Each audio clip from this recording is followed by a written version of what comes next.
Hello student. आज का topic अपना ये है कि आईआईटी दिल्ली किस तरीके का पेपर बनाता है। मैं आज इस टॉपिक पे अपन डिटेल डिस्कस करने वाले हैं। देखिए, आईआईटी दिल्ली किस तरीके का पेपर बनाता है। देखिए, आपको पता है 2012 में आईआईटी दिल्ली ने पेपर बनाया था जेई एडवांस का। ठीक है, तो यहाँ पहले तो मैं एक बात क्लियर कर देना चाहता हूँ, जितने भी लोग क्वालिफाई हो गए हैं जेई एडवांस के लिए, सबको जेई एडवांस देना चाहिए। और जितना टाइम आपके पास है उसमें बहुत हार्ड वर्क करना चाहिए। ठीक है, अब यहाँ पे हार्ड वर्क का मतलब क्या है, कुछ लोग ये समझ नहीं पा रहे हैं, वो मैं यहाँ डिटेल में आपको समझाने वाला हूँ। कुछ लोग सोच रहे हैं बहुत सारा पढ़ लें, कुछ लोग सोच रहे हैं बहुत सारा स्टडी मटेरियल लगा लें तो जेई एडवांस में। बिल्कुल ऐसा कुछ नहीं। JEE advance is the different type of game in compare to JEE mains. JEE mains एक अलग टाइप का गेम है और जेई एडवांस एक डिफरेंट गेम है। जेई मेंस जो है एक ऐसा गेम है कि जहां पर आप मेमोरी बेस्ड भी काम कर सकते हैं। आपको पहले से पता होता है कि क्वेश्चन पेपर कैसा आने वाला है, सिंगल चॉइस आने वाली है। यहां तो इवन आपको पैटर्न भी नहीं पता कि मल्टीपल चॉइस कैसे रहेंगे, उसमें माइनस मार्किंग होगी नहीं होगी, इंटीजर चाहे रहेंगे नहीं रहेंगे। ठीक है, तो ये अलग गेम है। अब इस गेम के लिए आपको क्या चाहिए, इस गेम के लिए आपको बेसिक नॉलेज चाहिए सब्जेक्ट का। बेसिक नॉलेज का मतलब, जैसे कि आपको मान लो एंगुलर मोमेंटम का बेसिक फॉर्मूला पता होना चाहिए कि भाई आर क्रॉस पी होता है, ये बेसिक हो गया। ठीक है, अब ये बेसिक आपको चाहिए, जेई मेंस में इसी से काम चल जाए। अब जेई एडवांस में आपको क्या एक्स्ट्रा चाहिए वो मैं बताने वाला हूँ। तो वो आपको चाहिए है एनालिटिकल पावर। ये एनालिटिकल पावर पहला पॉइंट। दूसरा पॉइंट आपको चाहिए विजुअलाइजेशन, आप चीज़ों को विजुअलाइजेशन कर सकें। तीसरी चीज़ आपको चाहिए डिसीजन पावर। और चौथी चीज़ आपको चाहिए है, जो सबसे इंपॉर्टेंट बात है, वो है फास्ट डिसीजन मेकिंग। ये चार चीज़ें अगर आपने कर ली तो आप बिल्कुल आराम से जेई एडवांस निकाल सकते हैं। अब ये सारी चीज़ें मैं आपको एक एग्जाम्पल से समझाना चाहता हूँ जिससे आप अच्छे से समझ पाए। चलिए, तो ये 2012 जेई एडवांस के पेपर का क्वेश्चन है, फिजिक्स का। ये पेपर आईआईटी दिल्ली ने लिया था।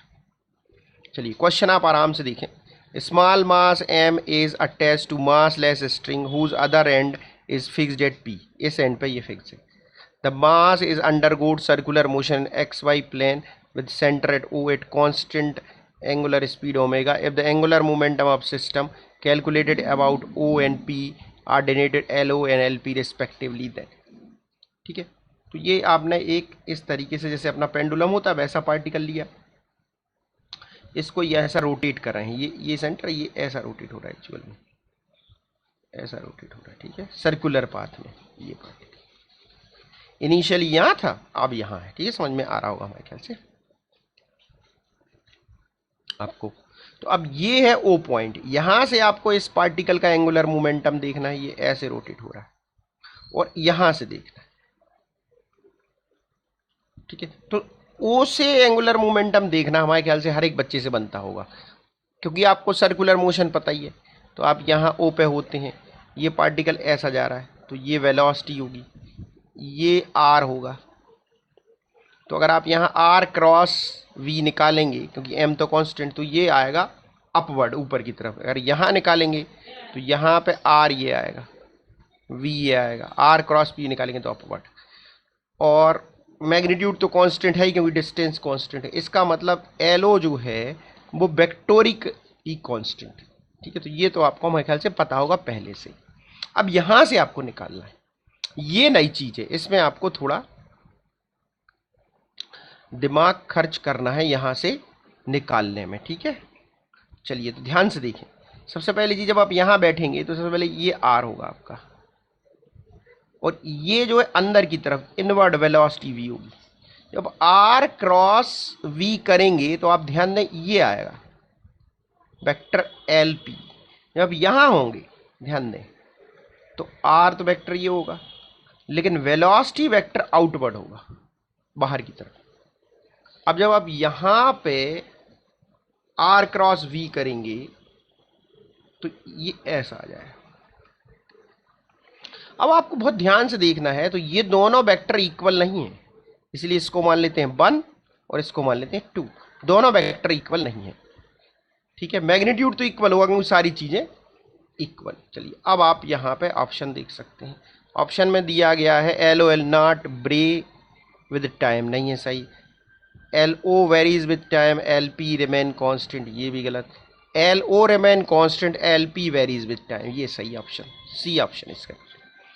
तो इस तरीके से आपने देखा, यहाँ पे आपको एक विजुअलाइजेशन करना पड़ा। तो अब यहाँ पे क्या क्या चीजें समझने में निकल के आई। पहली चीज हमने बताई थी आपको एनालिटिकल पावर, दूसरी चीज विजुअलाइजेशन, तीसरी चीज आपको जो है फास्ट कैलकुलेशन करना है, ठीक है। अब यहाँ पे नई चीजें क्या निकल के आई, देखिए नई चीजें निकल के ये आ रही हैं कि थोड़ा सा आपको मैथ्स भी आनी चाहिए। मैथ्स में क्या क्या चीजें आपको ध्यान से आनी चाहिए। मैथ्स में एक तो आपको डिफरेंशिएशन का सही मीनिंग पता होना चाहिए, इंटीग्रेशन का सही मीनिंग पता होना चाहिए, ठीक है। इसके अलावा ज्योमेट्री अच्छे से आनी चाहिए कि एंगल कैसे कन्वर्ट करना है। ये जैसे इंक्लाइंड प्लेन है तो यहाँ पे एंगल थीटा है, हॉरिजॉन्टल से, वर्टिकल से, नॉर्मल से, ये सारी चीज़ों पे आपकी कमांड होनी चाहिए, समझ के, याद करके नहीं, ये ध्यान रखें, वो सारी चीज़ों की एक समझ होनी चाहिए। चलिए एक क्वेश्चन और देख लेते हैं, आपको और क्लियर हो जाएगा कि IIT दिल्ली किस तरीके का क्वेश्चन। ये मल्टीपल चॉइस का एक क्वेश्चन ले लेते हैं अपन।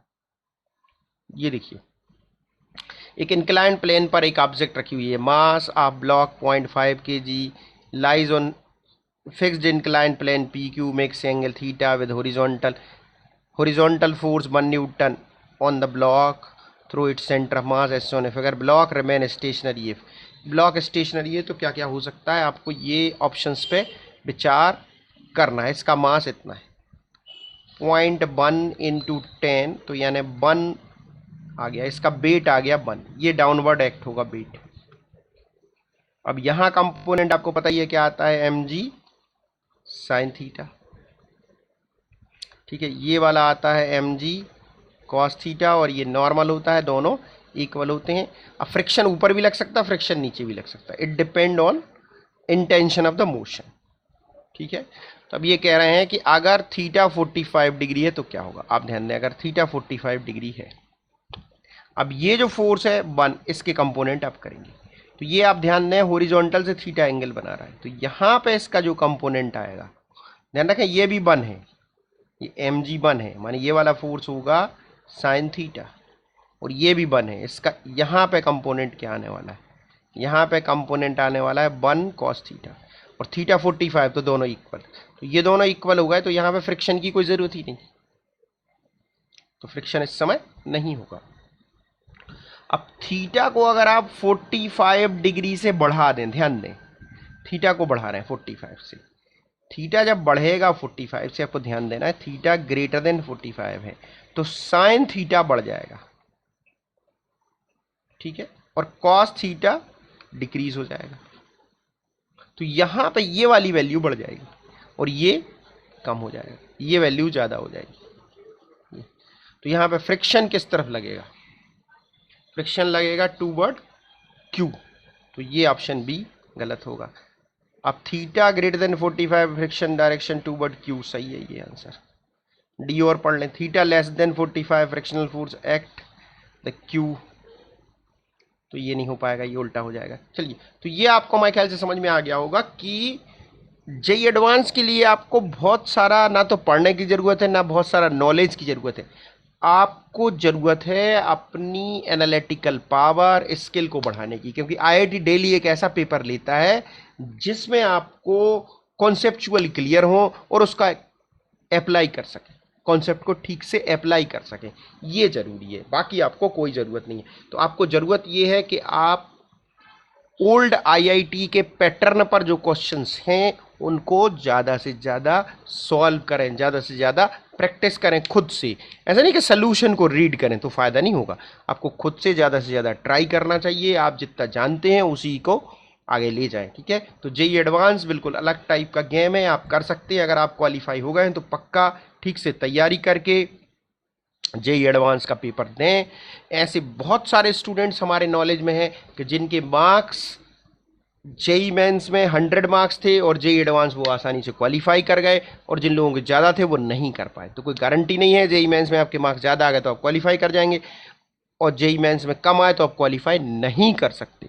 ऐसा बिल्कुल नहीं है, बल्कि ये ऐसा है कि जिन लोगों का दिमाग चलता है हर कंडीशंस के लिए, वो लोग आराम से एडवांस क्वालिफाई कर सकते हैं। तो आपको ठीक तरीके से इस टाइम का यूटिलाइजेशन करना है बिल्कुल लगातार। और अगर आपको इस पेपर की ज़रूरत हो तो हमारे टेलीग्राम चैनल पर ज्वाइन कर लें और ये पेपर डाउनलोड कर लें वहाँ से। ये जेई एडवांस 2012 का पेपर है जब आईआईटी दिल्ली ने पेपर लिया था, और अब 2020 में फिर से आईआईटी दिल्ली पेपर बनाने वाला है। तो अब कहीं ना कहीं इस पेपर से मिलता जुलता ही पेपर आपको मिलेगा। क्वेश्चन मिलते जुलते नहीं मिलेंगे, आपको एक तरीका समझ में आएगा कि एनालिटिकल पावर कैसे यूज़ करनी है। ये आपको एक क्लू मिले, ये क्लू आपको कोड मिलेगा, डिकोड आपको करना है। ठीक है, चलिए, थैंक यू।